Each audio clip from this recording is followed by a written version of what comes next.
How's everybody doing out there? I go by the name of Mankind.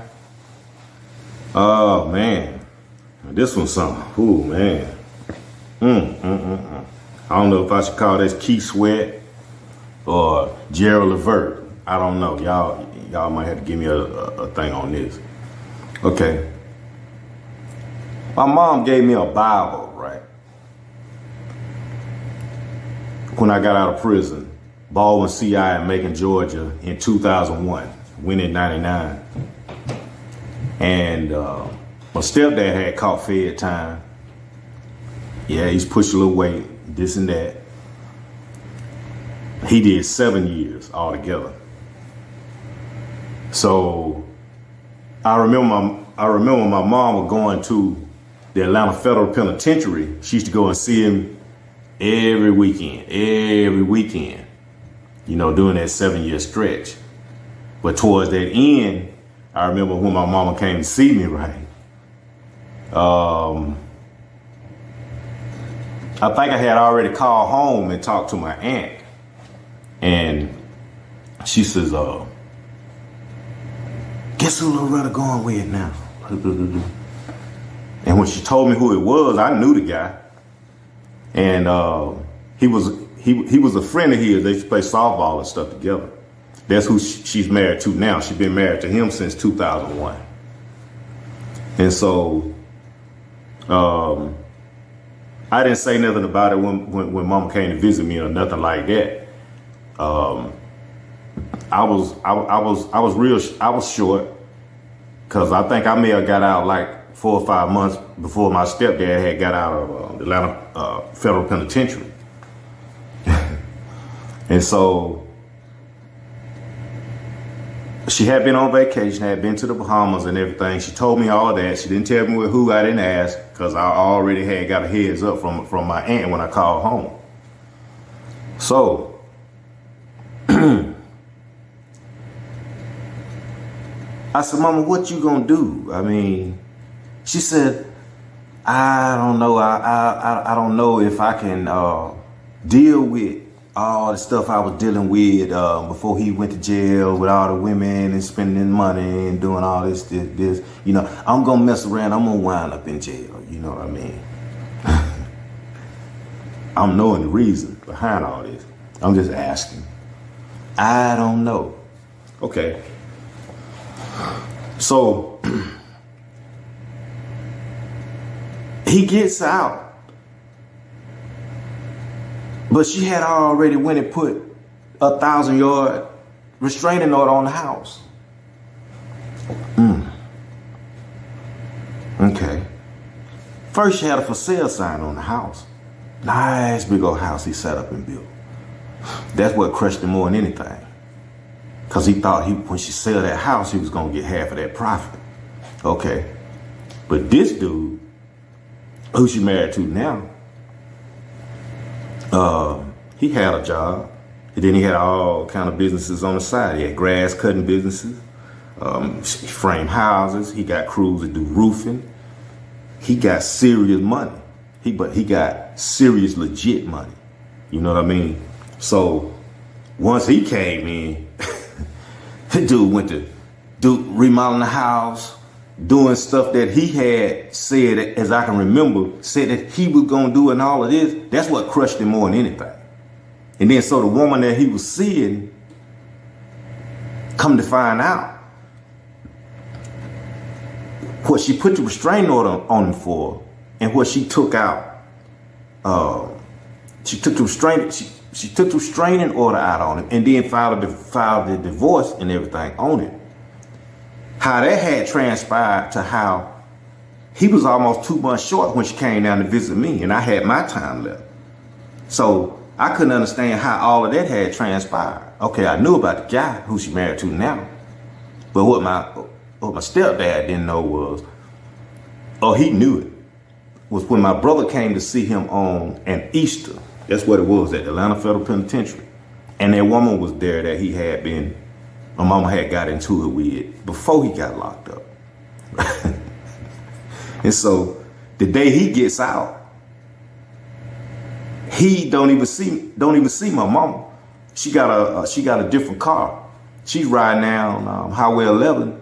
He headed to Carver Drive over his mama's house on the passenger side with the woman riding in the car. My brother was the one that told on him. That's his real father, which shocked me, you know. So she called to the house and said, I just saw him. Do not let him in that house. She was headed to work then because she was still working at the Walt County Hospital. She's a nurse. Was a nurse for 48 years before she retired this year. I was a year old. But she had gave me, I was living with her mama, living with my grandmother, her mama, during this time when I first got out. She gave me a Bible, and I guess she just forgot to look through the Bible. You know what I'm saying? So it was like cards from him, like what he was writing from the federal penitentiary and stuff, you know. Just I don't know. She just overlooked it. Just all of this stuff that he was sending to her. Now, mind you, me and my brother, we went to Sunday school and stuff like that. They would, they would get us up and go to Sunday school. I wasn't raised up in a religious household. You understand? My mama was a beer drinker with her friends and a weed smoker all the way up until she got with the guy she married with now. And then she cleaned the whole act up then. Okay. So, I go through, so like I said, we never were church people. Never were. My mom is now with the new guy, but we never were church people. So as I'm reading through the Bible, is damn all these cards, man. You know what I mean? Lovely cards. And I just couldn't understand, like, after all the dirt that he was doing on the streets, disrespect me in front of his friends and talk to me like I wasn't nothing, bringing women in the house while mama working 12 hours at the hospital during the day because he getting so much $40,000, $50,000 worth of dope money every week where he's selling his weight, him and his brother. Just how he used to defecate on people. I'll put it to you like that. I can't say the word. And then when it hit, it's like, I couldn't believe the beautiful writing that he had. I never seen a person quote so many things out of the Bible on how a wife is supposed to submit to her husband. I mean, after all that you did to dog my mama out, not even caring about who saw you, and then it's always a period of grief and denial, and then you come to terms with the situation, and then you move, and then you just keep living. You understand? But he was just stuck in a stage of denial at that point. Marvelous, beautiful quotes. I never seen such beautiful quoting of the Bible. And we never were church people. He was trying to keep my mama in check. Yeah, that's all he was doing. He had so many passages he had wrote out of the Bible on what a wife was supposed to be to a husband. How she is supposed to submit to her husband and do this, and do this. But it was too late. You understand? You didn't care when you was out here.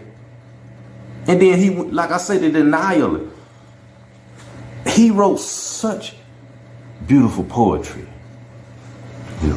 laced in with Bible verses. You get it? My low down stepfather. I said, man, he might be about to be a preacher.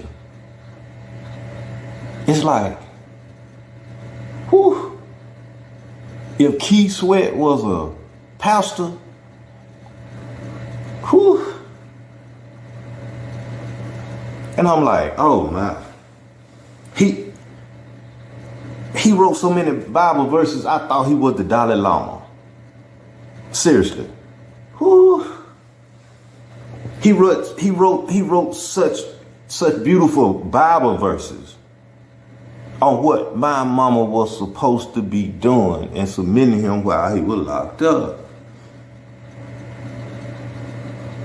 And by now, you probably done figured that he's slow. Because in my 2 years, I didn't even try to keep my mind on it because I knew what the deal was. You understand me? You can't chase no put attack while you in the cell, you know. And then it was just a phase. It just was, you know, and then all of the low down stuff. And then but he, you know, it's grief and then denial and then acceptance. He was stuck in that gear. You pop up out my aunt's house, okay, because you know my aunt gonna say, let's stop by here. You pop up out my other aunt's house. Let's just stop by here, cause you trying to find some kind of affirmation, because you know you done lost something good. My mama is a good woman. The whole time. You had your little businesses too. You was a paint contractor and you had the detail shop. But you let the money drown you. You didn't make the money. You understand what I'm trying to say? Man make the money. The money don't never make the man. Cause I'm the same whether I'm broke or poor. You understand? And then always spew the narrative to the public of I'm jealous of my brother. Nah. That ain't never been the case. See, there was pieces in your mind. That's all it was. Stuck in denial. And then all of a sudden it's like you popping up at my grandmama's house when I ain't there. Lester stopped by here. Okay, he did that like 2-3 times. Oh, you trying to impress my mama. Cause you know you treated me like feces. You get it? You lost it all. And then, so now the helper that you with now, she was a prostitute for hire. Let's go ahead and call it for what it is. She looked like a centerfold model, but she ain't got no get up and go. She ain't got no get up and go to get no money to go to work. She might lay down, you know, then you run out, then you wind up with some nasty sucker with some money just because you want some comfort, just because you need shelter. My stepdad he's a unique individual. You get it? He's a unique individual. And it was a lot of times when I was drinking and stuff, it's like, you know, I just wanted to leave him shipwrecked on dry land a lot of times, if you understand me, you know. But I told my mama, you know, I said, what do he keep popping up over here for, looking for me for? Like, of all people, you know what I'm saying? I don't know how to be fake. His mama, every time I see them out somewhere is, I'm still your grandmama, why you don't come here? Because he's always there 90% of the time.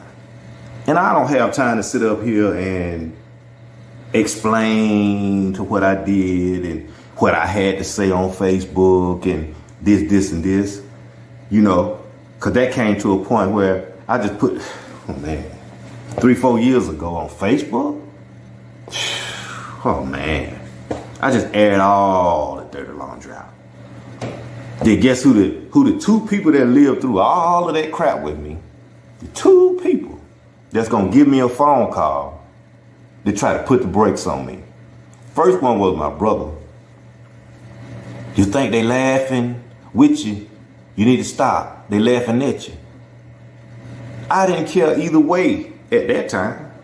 Once I had got a drink, the truth will flow. He just a dog person. He just a dog. I mean, I told my mom, I said, look, tell him don't come by Granny's house looking for me no more. Or unless you want fireworks over at the housing authority. Understand me? Once I said that, I didn't see him no more. Don't want to see him face to face no more. So evidently she passed that message real quick. Then come to find out, as much church my mama go to, she still sit up and talk to him every day. Like, he didn't have the time when he was, before he went and did that Fed time. You get it? You have to let stuff go. No, mama, I'm not going to let stuff go. I remember how he just used to just nut up like some crap you ain't never seen. Just stand up on the kitchen table and hold the court and hollering in the house. Ooh. A straight fool. A straight fool. A preaching Keith Sweat.